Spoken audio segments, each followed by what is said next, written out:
और जो भ्रम फैलाया गया जातिगत जनगणना को लेकर, मैं स्पष्ट करना चाहता हूं, जब हम लोगों ने कहा कि जनगणना होनी चाहिए, और क्यों होनी चाहिए, हम सबको पता है किसके क्या जाति गोत्र है, वो जानकारी कोई बहुत ज्यादा मुश्किल नहीं है।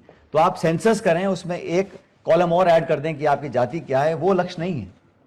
लक्ष्य यह है कि इस देश में जहां 140 करोड़ रहते हैं, कम से कम आधे से ज्यादा लोग पिछड़े वर्ग के हैं, और हमारे दलित भाई बहनों आदिवासियों की गिनती पहले से होती है। उद्देश्य था कि एक इस प्रकार का साइंटिफिक डाटा हमारे पास हो कि समाज में जो लोग आर्थिक, सामाजिक, भौगोलिक दृष्टि से मुख्य धारा में नहीं हैं, उन लोगों के क्या हालात हैं, कितना वो प्रति व्यक्ति कमा रहे हैं, कितने वो शिक्षित हैं, कितनी नौकरी में उनको अवसर मिले हैं, उनकी भागीदारी कितनी है गवर्नेंस में, बजट्स में, स्कीम्स में, वो कितना लाभ उठा पा रहे हैं। सरकारें बनती थी, प्रदेश और देश में जो मुखिया होते थे वो मनमाने तरीके से आवंटन करते थे, इतना इस समाज को, इतना इस जिले को, इतना उस प्रांत को, कोई डाटा नहीं था।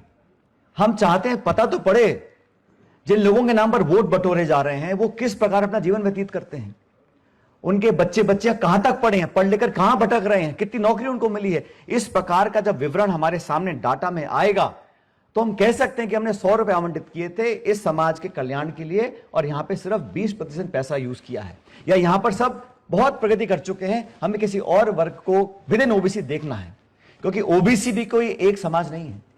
और सबसे बड़ी बात यह है, जब अलग अलग समाज हैं, और जैसा यहां एक वक्ता बोल रहे थे, ओबीसी का मजहब हो सकता है, आप सिख हो, मुसलमान हो, हिंदू हो, लेकिन वर्ग वही है। वर्ग कौन सा वर्ग है? जिन दो हाथों से जो काम करता है वही पिछड़ा वर्ग है।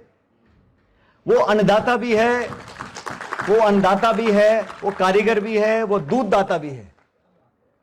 हाथों से मेहनत करने वाले लोगों को मूलतः मैं समझता हूं, हम उसको मूल ओबीसी कहो, एमबीसी कहो, ओबीसी ए बी, कुछ भी करो, लेकिन जो लोग मेहनतकश लोग हैं, जो खून पसीने से इस देश का, हम सबका पेट पालते हैं, इस धरती का सीना फाड़कर नाच पैदा करते हैं, वही तो पिछड़े लोग हैं। और उन लोगों को, इस पीढ़ी को और आने वाली पीढ़ी को हम लोग ताकत कैसे दे सकते हैं, यही जिम्मेदारी हमारे ऊपर है।